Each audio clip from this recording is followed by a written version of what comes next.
Bonjour à tous, nouvelle vidéo aujourd'hui. Aujourd'hui, je vais vous parler, donc vous l'avez vu ce matin, la sortie du Rekordbox 7 final. Je vous avais fait une vidéo déjà où je vous avais présenté la version bêta avec quelques options. Je vous mets la fiche là-haut si vous voulez la revoir. Et là, aujourd'hui, on va parler donc, de la version finale avec plein d'options en plus qui sont apparus dans cette version finale.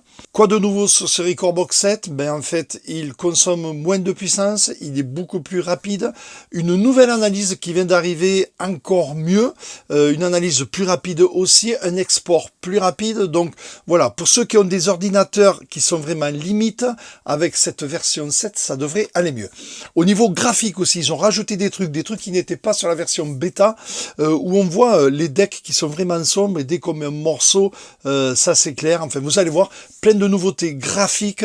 Donc l'essentiel dans ce Rekordbox 7, besoin de moins de puissance, un Rekordbox plus rapide dans le fonctionnement et dans l'analyse, et notamment au niveau de l'export. Voilà, donc on va rentrer plus en profondeur là-dedans avec des options graphiques. Je vais vous détailler tout ça précisément. Ça fait un petit moment que j'ai la version finale, vous le savez, comme d'habitude je suis bêta-testeur. J'ai eu le temps d'approfondir plein de choses et de vous montrer les différences comparées à la 6 et même comparées à la 7 bêta. Voilà, on se retrouve tout de suite. Tous les détails dans cette vidéo, on y va.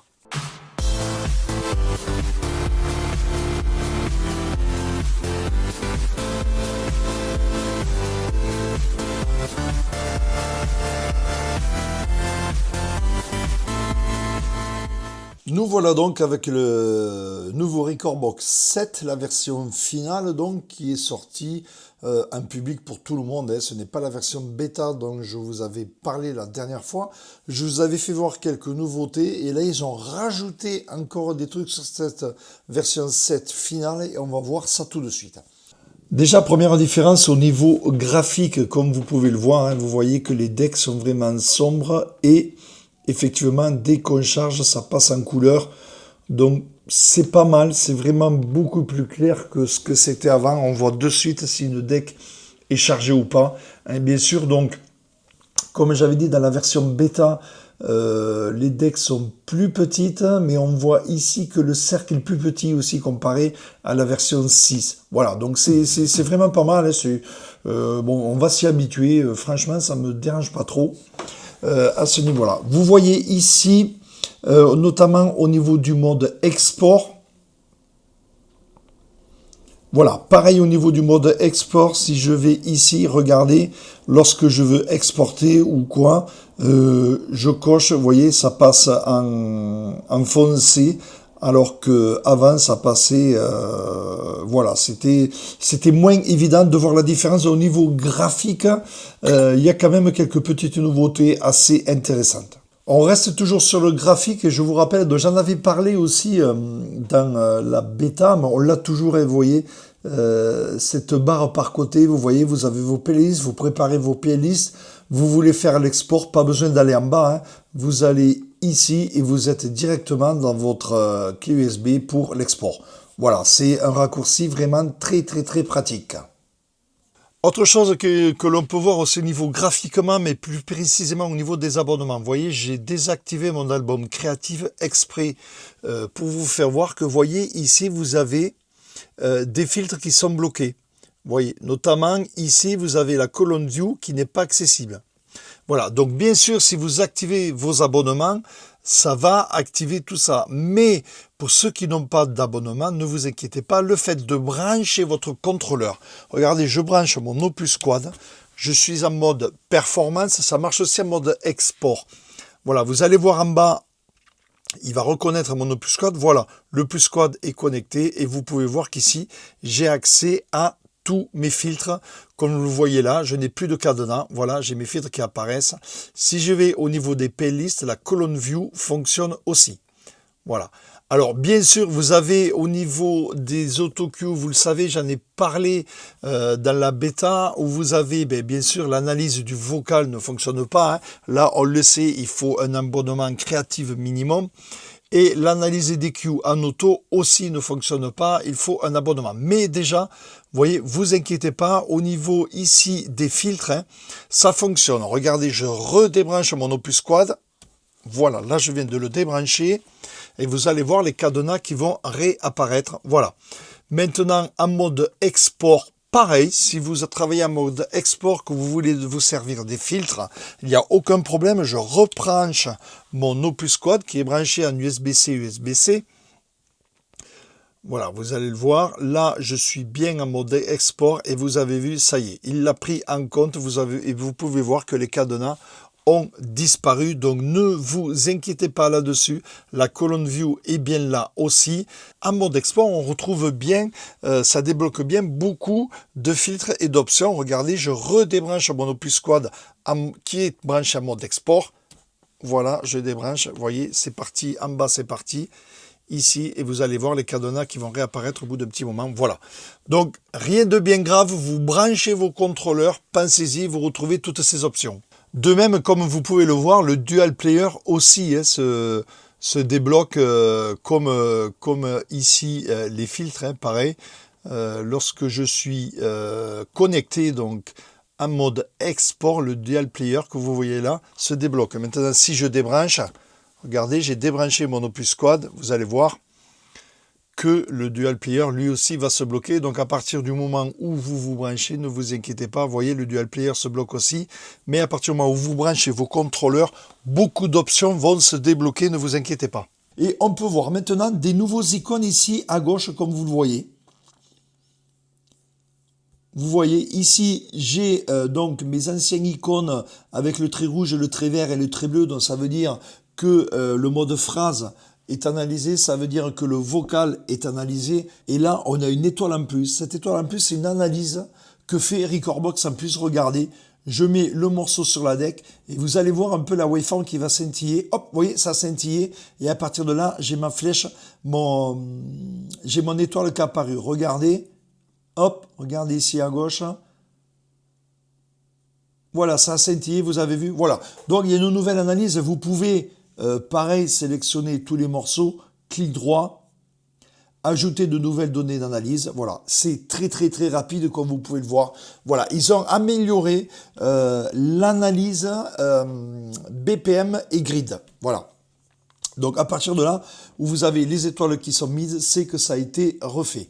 Si je vais sur mes autres playlists, vous voyez ici, quelques-uns sont faits, pas les autres, mais comme à la fois pour l'analyse du 3 bandes, hein, si vous mettez, ça gêne pas au fonctionnement, ça pompe pas tant en ressources, c'est quand même relativement rapide, mais tout ça pour vous dire que ils ont encore amélioré l'analyse des grids. Donc voilà, ça c'est une nouveauté de la version 7, là aussi, qui n'était pas sur la version bêta, effectivement. Donc c'est pour ça que je refais une vidéo aujourd'hui pour vous parler de ça. Troisième chose donc à voir, là aussi c'est important et c'est assez intéressant. Je vais essayer de vous l'expliquer, c'est pas évident. C'est ici, vous allez dans les préférences, contrôleurs, autres. Ici, vous avez le mode de quantification qui a modifié. Alors, on va essayer de vous expliquer ça. Il est d'office coché comme ça. Effectivement, c'est la nouvelle fonction depuis la version 7. Et ça dit quoi? Ça dit que lorsque cette option est sélectionnée, le point HotQ, loop ou sampler saute avant d'atteindre le temps suivant. Si cette option n'est pas sélectionnée, le point saute quand il atteint le temps suivant. Donc, je vous fais voir. Donc, je le désactive. Le désactive, c'est ce qu'on avait sur la version 6 en fait. J'ai désactivé cette fonction. Vous voyez que si j'ai baissé le son carrément, on va se le refaire. Donc là, j'ai le morceau qui est en master ici. Ici, je mets un 5. Ici, je décale. Vous voyez, ça se recale, c'est normal. Si je clique sur le HotQ, vous voyez, clac, clac. Quand je fais clac, c'est au moment où je clique. Et regardez, le HotQ part quand la grid arrive. Voilà, je vais y arriver. Hop. Clac, clac, clac. Vous avez vu? Ça part après. Alors que si j'active cette fonction, cette nouvelle fonction depuis la V7, clac, clac, clac, vous voyez, clac. Vous avez vu? Ça part direct. Alors même si je le lance pas au bon BPM, si je le lance pas dans la grid, regardez, hop, ça part quand même. Le le haut Q est quand même lancé collé à la grid, il manquera le début du son, mais vous voyez, ça part de suite. On n'a pas le semblant de latence dont beaucoup se plaignaient à l'époque. On n'a plus cette latence-là. Le morceau est quand même dedans, et effectivement, donc il partira. Vous voyez que si je le lance hors grid, ça fait rien. Il va se caler. À partir du moment où je clique sur mon hot Q, ma loupe, peu importe, il va partir, se caler sur la grid. Alors bien sûr, on n'aura pas le début du hot Q, mais il sera calé direct, on n'aura pas de latence. Donc on n'aura pas la percu du beat, mais on aura la suite derrière, donc ça passe quand même totalement inaperçu. Donc ça c'est quand même une option intéressante, et je pense qu'on n'aura plus de problème au niveau de cette pseudo-latence à cause du quantize dont les gars n'avaient pas percuté le problème. Donc je vous rappelle, l'option elle est ici, vous allez dans contrôleur, vous allez dans autre mode. Voilà, c'est coché d'office de toute façon. Voilà, je vous ai fait voir la différence entre les deux fonctions. Vous pouvez voir, hein, c'est expliqué ici. C'est pas évident à expliquer, mais à force de manipulation, voilà, j'ai pu réussir à comprendre ce qu'il voulait dire, et je vous expliquais donc dans cette démo. Nouvelle option depuis cette version 7, là aussi, donc je vous en parle tout de suite, c'est cette icône-là, que vous voyez, les collections radar. Alors la collection radar, c'est quoi? C'est, vous voyez, j'ai mis un morceau là, thank you, donc j'ai baissé le son exprès pour pas pour pas être striké, mais vous voyez que donc thank you avec la collection radar, c'est quoi? Regardez, affiche les meilleurs morceaux dont les caractéristiques musicales sont similaires à celles du morceau en cours de lecture dans la collection. Voilà. Donc au niveau des caractéristiques, voilà, on a un peu les morceaux dans les mêmes genres, environ le même BPM, et ce qui ressemble le plus, et vous voyez, il y a un pré-filtre, il y a un filtre qui est fait où il n'y a pas beaucoup de morceaux, donc c'est quand même relativement intéressant. Vous avez la même pour tout ce qui est streaming. Bon, là, j'ai pas de streaming. On retrouve évidemment les fonctions ERA, ça c'est ce qu'on avait à la version 6, qui est sortie depuis la version 6, où les morceaux de l'année de sortie est proche, vous voyez, mais alors là, regardez au niveau filtrage, on en a beaucoup, donc c'est pas évident à travailler. Le mood, c'est pareil, les morceaux dont l'ambiance est similaire, pareil, on en a énormément de morceaux. Association, les morceaux partageant des caractéristiques communes telles que artistes, labels, etc. Vous voyez, donc c'est intéressant, mais beaucoup trop de choix, je trouve, alors que la collection radar, elle, vraiment parle davantage.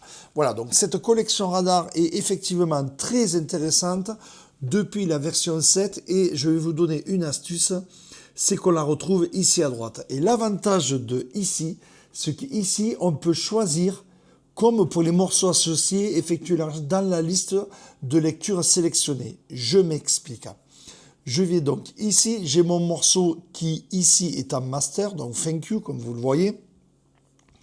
Et ici, je sélectionne liste de lecture sélectionnée. Donc je vais sur ma liste de lecture électro. Et vous voyez qu'il me sort, depuis ma liste de lecture 2024, ce choix-là. Si je vais en 22, il me sort ça. Si je vais en 23, en 2023, il me sort cela. En 2022, il me sort cela. En 21, j'ai rien. Et en 20, j'ai cela qui serait proche, effectivement, d'eux. Donc, c'est quand même intéressant. Vous voyez, mais on peut affiner encore la chose. Regardez ici. Regardez le choix que j'ai ici. Collection radar, j'ai pas mal de choix. On peut voir que le traffic light ne marche pas. Mais c'est pas grave quand on peut faire un paramétrage. Ici, vous voyez, en cochant tonalité proche de 2, par exemple, ben, ça m'affiche que les tonalités proches de 2. Donc, on simule un traffic light là aussi. Et bien sûr, pareil, hein, on va le retrouver ici. Je vais dans ma liste 24, regardez, je retrouve avec mes 3 morceaux. Si je décoche les tonalités, j'ai tout. Vous voyez, donc je remets mes tonalités là aussi.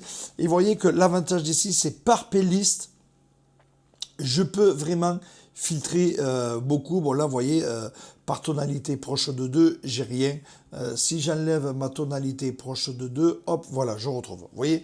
Donc, on a deux solutions grâce à cette collection radar qui, pour moi, est plus intéressante que les ERA, Mood et Association.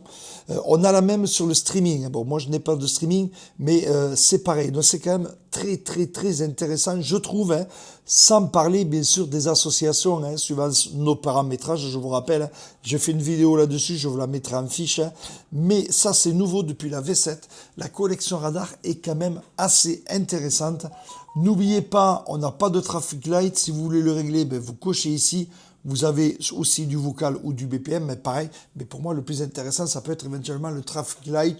Quoique, même rien du tout, on peut voir qu'il n'y a pas tant de choix que ça. Et ça permet de travailler proprement. Ou au pire, hein, il suffit d'aller ici, de sélectionner ces playlists.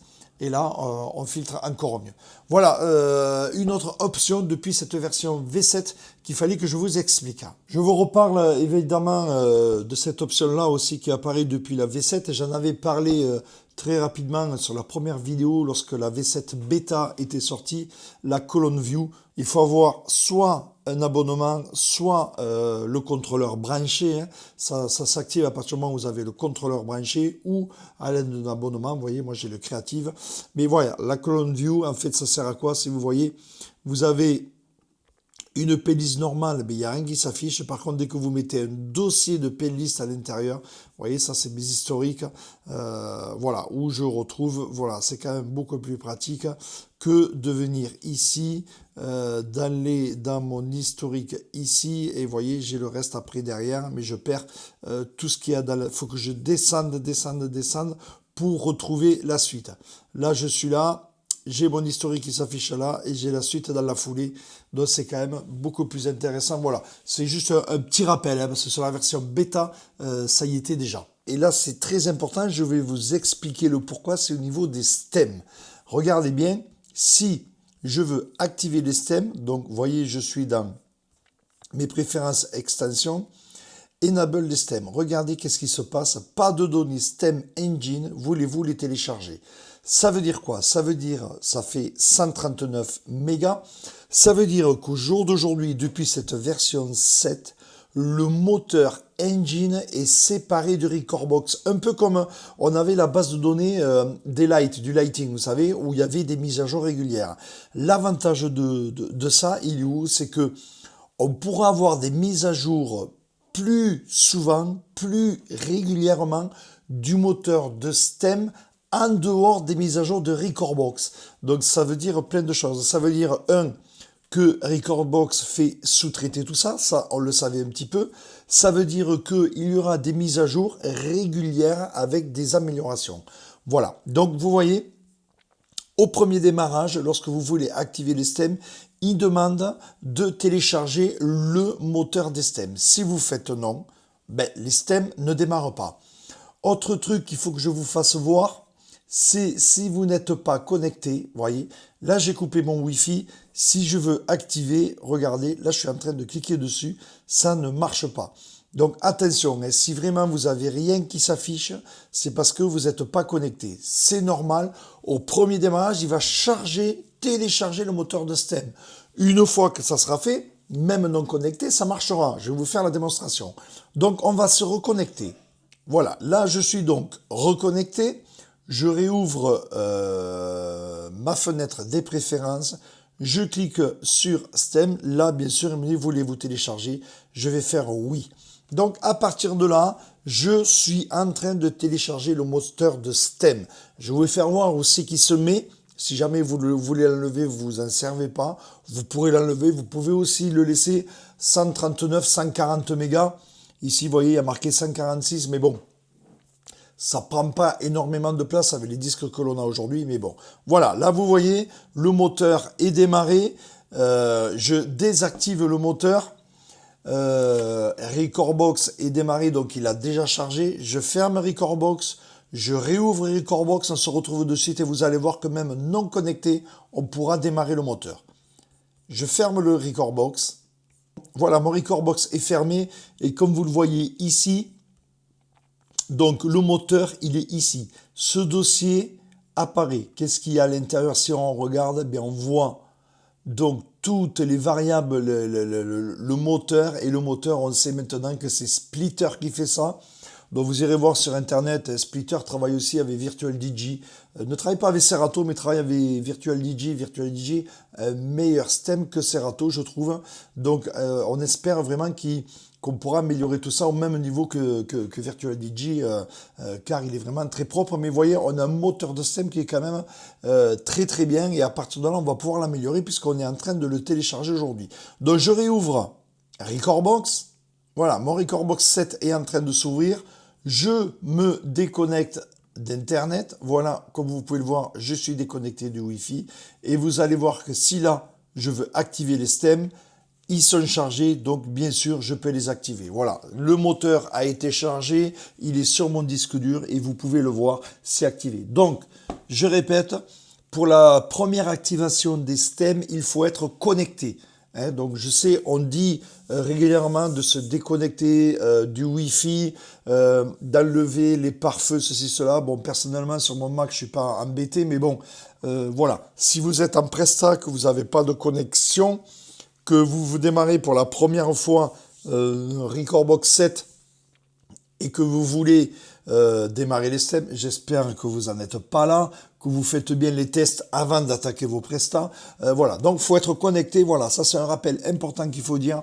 À partir du moment où vous êtes connecté, les stems fonctionnent. Pour terminer cette vidéo, on va parler inconvénients, et il y en a bien sûr. Le principal inconvénient que je trouve, c'est que non pas le lancement automatique de l'analyse, car effectivement, comparé à Serato ou Virtual DJ, systématiquement, le moteur d'analyse va se lancer, alors que là, vous le savez, on peut très bien ne pas le lancer et ne pas bouffer des RAM pour rien.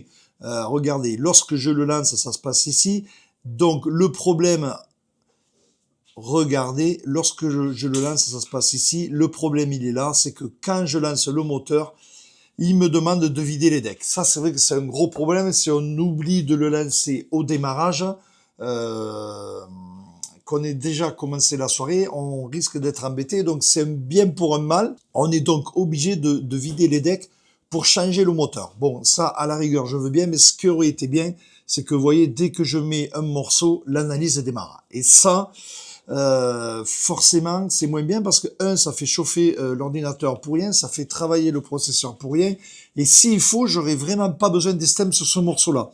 Donc voilà, j'aurais aimé comme Serato, tant pis, je parle de la concurrence, mais à un moment donné qu'il y a des trucs bien, faut le dire, j'aurais aimé que voilà, ça lance l'analyse. Si je lance, je demande un stem, voilà. Donc je sais que là je vais faire chanter, je sais qu'à la fin je vais me faire un mix tempo d'enfer où je veux couper les drums, ben voilà, je fais un pseudo-clic, ça lance l'analyse, et à partir de là, voilà. Bon, vous allez me dire, c'est vrai, on va systématiquement faire du tempo, des mix tempo en coupant les drums, en machinant, en bidouillant, en animation, souvent on n'a pas le temps, donc voilà, besoin ou pas, à voir. Personnellement, le vocal, moi je m'en sers si je veux faire chanter du monde, je coupe le vocal, c'est carré boulon, ça baisse vraiment que le vocal, et c'est vraiment top. Voilà, donc, mais je ne le fais pas sur toutes les chansons, donc il va m'analyser systématiquement tout ça, et c'est un peu dommage, on fait forcer un peu le pros pour rien, et l'utilisation des mémoires pour rien. Pour ceux qui sont limite 8 Go ou limite en 16 Go, on fait travailler les RAM pour rien, donc c'est un peu dommage. J'aurais aimé, voilà, le lancement du moteur, bon, d'accord, mais que l'analyse se fasse vraiment si il y a une demande des stems. Systématiquement, on va pas faire la demande, c'est pas vrai. Donc voilà, on aurait pu faire ça, on pourrait faire cette demande. Je vais faire un ticket dans ce sens-là, maintenant que la V7 est sortie, re-appuyer là-dessus. Voilà ce qu'il fallait dire sur cette version 7. Qui vraiment promet. Voilà, vous avez vu donc les nouveautés, notamment au niveau du moteur des stems, où il y aura, on l'espère, des mises à jour qui devraient arriver, mais en tout cas, ça sera plus facile pour eux de faire les mises à jour, pas besoin d'attendre une version de Recordbox, vu que le moteur est séparé, ça va marcher tout seul.